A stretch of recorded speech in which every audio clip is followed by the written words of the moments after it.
तो दोस्तों, आज हम सफर पर निकलने वाले हैं सितारों के पार, एक ऐसी दुनिया में जहां टाइम एक धोखा है, ग्रेविटी एक पैगाम है और इंसानियत की आखिरी उम्मीद एक बाप की अपनी बेटी से मोहब्बत है। जी हाँ, हम बात कर रहे हैं क्रिस्टोफर नोलन की जहन घुमा देने वाली मूवी इंटरस्टेलर की। ये सिर्फ एक साइंस फिक्शन मूवी नहीं, बल्कि एक जज्बाती कहानी है जो स्पेस, टाइम और रिश्तों के गहरे समंदर में गोते लगाती है। तो अपनी सीट बेल्ट बांध लीजिए, क्योंकि हम इस कहानी की हर तह को खोलने जा रहे हैं। फिल्म की शुरुआत एक बुजुर्ग महिला के इंटरव्यू से होती है। वो एक ऐसे बीते हुए कल को याद कर रही है जब दुनिया धूल और भूखमरी से भरी हुई थी। ये इंटरव्यू हमें बताता है कि वो एक बहुत बुरे दौर से गुजरे हैं और यह पूरी फिल्म उसी मुश्किल दौर की कहानी है। हमें पास्ट की एक ऐसी दुनिया दिखाई जाती है जो तबाही की कगार पर है। हर तरफ धूल के तूफान आते हैं, फसलें ब्लाइट नाम की एक रहस्यमयी बीमारी की वजह से खत्म हो रही है। इंसानियत अब सिर्फ मक्के की फसल पर जिंदा है। इसी माहौल में हम फिल्म के हीरो कूपर से मिलते हैं। वो नासा का एक पूर्व पायलट और इंजीनियर है,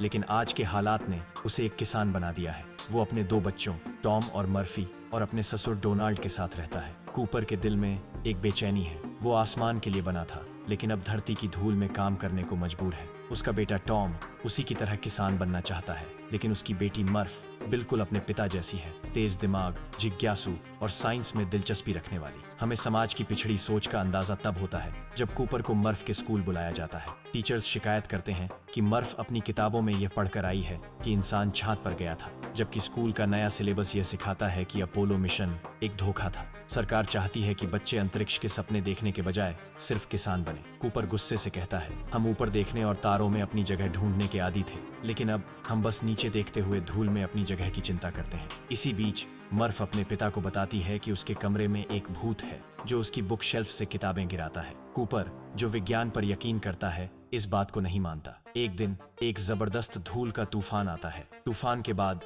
कूपर देखता है कि मर्फ के कमरे की खिड़की खुली रह गई थी और फर्श पर धूल अजीब सी लकीरों में जम गई है। उसका इंजीनियर वाला दिमाग तुरंत काम करता है। वो समझ जाता है कि ये कोई मामूली पैटर्न नहीं है। वो इन लकीरों को स्टडी करता है और पाता है कि ये ग्रेविटी की वजह से बन रही है। मर्फ के साथ मिलकर वो इन लकीरों को बाइनरी कोड में डिकोड करता है, जिससे उन्हें एक अनजान जगह के कोऑर्डिनेट्स मिलते हैं। कूपर ये जानने के लिए निकल पड़ता है कि ये कोऑर्डिनेट्स उसे कहाँ ले जाते हैं। मर्फ चुपके से उसकी गाड़ी में बैठ जाती है। ये रास्ता उन्हें एक खुफिया और सुरक्षित जगह पर ले जाता है। वहां वो पकड़े जाते हैं और उन्हें पता चलता है कि यह जगह नासा का सीक्रेट हेडक्वार्टर है, जो दुनिया से छिपकर काम कर रहा है। यहाँ कूपर की मुलाकात अपने पुराने प्रोफेसर ब्रैंड और उनकी बेटी अमेलिया ब्रैंड से होती है। प्रोफेसर ब्रैंड उसे बताते हैं कि इंसानियत खत्म होने वाली है। ब्लाइट जल्द ही मक्के की आखिरी फसल को भी खत्म कर देगी और हवा में ऑक्सीजन का लेवल खतरनाक रूप से कम हो जाएगा। वो एक सीक्रेट मिशन का खुलासा करते हैं। सालों पहले सैटर्न प्लैनेट के पास एक वर्म होल दिखाई दिया था,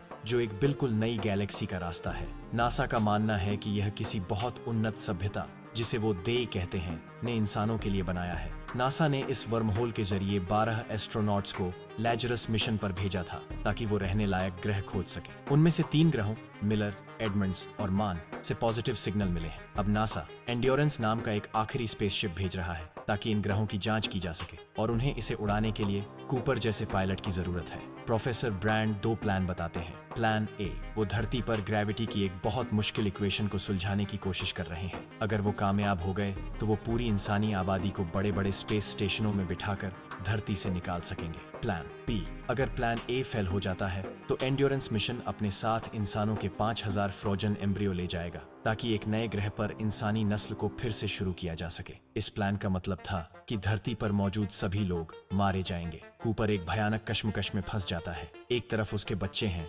खासकर मर्फ, जिसे वो छोड़ना नहीं चाहता। दूसरी तरफ पूरी इंसानियत को बचाने का सवाल है। वो जाने का फैसला करता है। यह फिल्म का सबसे इमोशनल सीन है। कूपर मर्फ को समझाने की कोशिश करता है, लेकिन वो गुस्से में है। वो कहती है कि उसके कमरे के भूत ने उसे एक मैसेज दिया है, STAY, which means don't go। Cooper यह सोचकर कि वो वापस आएगा, अपनी घड़ी मर्फ को देता है और वादा करता है कि वो जरूर लौटेगा, भले ही टाइम के फर्क की वजह से उन दोनों की उम्र एक जैसी हो जाए। ये एक दिल चीर देने वाली विदाई है और कूपर टूटे दिल के साथ रवाना हो जाता है। कूपर और उसकी टीम अमेलिया ब्रैंड, रोमिली, डॉयल और 2 एडवांस्ड रोबोट्स टार्ड्स और केस अपने मिशन पर निकलते हैं। उनका स्पेसशिप एंड्योरेंस धरती से उड़ान भरता है और 2 साल के सफर के बाद शनि ग्रह के पास पहुंचता है। यहाँ वो अपनी आंखों से वर्महोल को देखते हैं। जो अंतरिक्ष में एक शांत शीशे के गोले जैसा दिखता है। अमेलिया कागज और पेंसिल से समझाती है कि यह स्पेस टाइम में एक शॉर्टकट है। जब उनका जहाज वर्महोल में घुसता है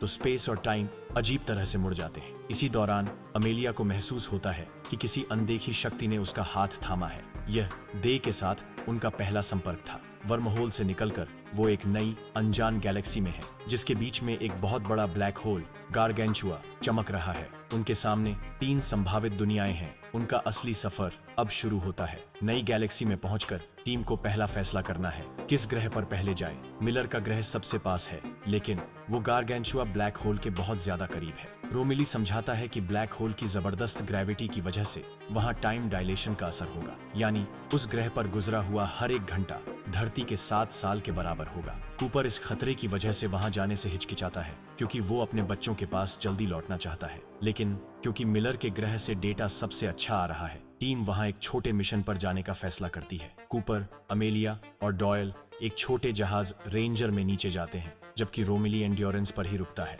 मिलर का ग्रह दूर से सुंदर दिखता है, लेकिन जब वो वहां उतरते हैं तो उन्हें हर तरफ सिर्फ घुटनों तक पानी मिलता है। उन्हें डॉक्टर मिलर के स्पेसशिप का मलबा मिलता है। इससे पहले कि वो कुछ समझ पाते, उन्हें दूर आसमान में एक पहाड़ जैसी चीज दिखती है। कूपर तुरंत समझ जाता है कि यह पहाड़ नहीं, बल्कि पानी की हजारों फीट ऊंची एक भयानक लहर है। वो भागकर जहाज में वापस जाने की कोशिश करते हैं, लेकिन डॉयल लहर की चपेट में आकर मारा जाता है। उनके जहाज में भी पानी भर जाता है और उन्हें इंजन सूखने का इंतजार करना पड़ता है। ये कुछ घंटों का इंतजार उनके लिए धरती पर 22 साल के बराबर साबित होता है। जब वो आखिरकार एंड्योरेंस पर वापस पहुंचते हैं तो एक बूढ़ा और सफेद बालों वाला रोमिली उनका स्वागत करता है। उनके लिए नीचे सिर्फ 3 घंटे गुजरे थे, लेकिन रोमिली के लिए 22 साल बीत चुके थे। इस सीन का सबसे दर्दनाक हिस्सा तब आता है जब कूपर धरती से आए 22 सालों के वीडियो मैसेज देखता है। वो अपने बच्चों को बड़ा होते देखता है। उसका बेटा टॉम शादी करता है, पिता बनता है और अपने बेटे को खो भी देता है। आखिर में मर्फ का मैसेज आता है, जो अब उतनी ही उम्र की है जितनी कूपर की थी। वो रोते हुए अपने पिता से कहती है कि अब उन्हें लौट आना चाहिए। कूपर यह सब देखकर पूरी तरह से टूट जाता है। इसी दौरान धरती पर कहानी आगे बढ़ती है। मर्फ अब एक बेहतरीन साइंटिस्ट बन चुकी है और प्रोफेसर ब्रैंड के साथ काम कर रही है। उसे शक है कि प्रोफेसर की ग्रेविटी वाली इक्वेशन में कोई गड़बड़ है। प्रोफेसर ब्रैंड अपनी मौत के बिस्तर पर मर्फ को एक भयानक सच बताते हैं। उन्होंने यह इक्वेशन सालों पहले ही समझ ली थी और उन्हें पता था कि यह अधूरी है। इसे पूरा करने के लिए ब्लैक होल के अंदर का डेटा चाहिए, जो मिलना नामुमकिन है। प्लान ए हमेशा से एक झूठ था, एक दिलासा, ताकि लोग मिशन को सपोर्ट करें। असली प्लान हमेशा से प्लान बी ही था। मर्फ ये जानकर बिखर जाती है कि उसके पिता को एक झूठे मिशन पर भेजा गया था, जहां से उनकी वापसी नामुमकिन है। एंड्योरेंस पर फ्यूल बहुत कम है। वो या तो धरती लौट सकते हैं, जिसका मतलब इंसानियत की हार है, या बाकी 2 ग्रहों में से किसी एक पर जा सकते हैं। डेटा के आधार पर वो डॉक्टर मान के ग्रह पर जाने का फैसला करते हैं। वहां पहुंचकर वो डॉक्टर मान मैट डेमन को हाइपर स्लीप से जगाते हैं। मान उन्हें देखकर रो पड़ता है और बताता है कि उसका ग्रह रहने लायक है। वो उन्हें नई उम्मीद देता है।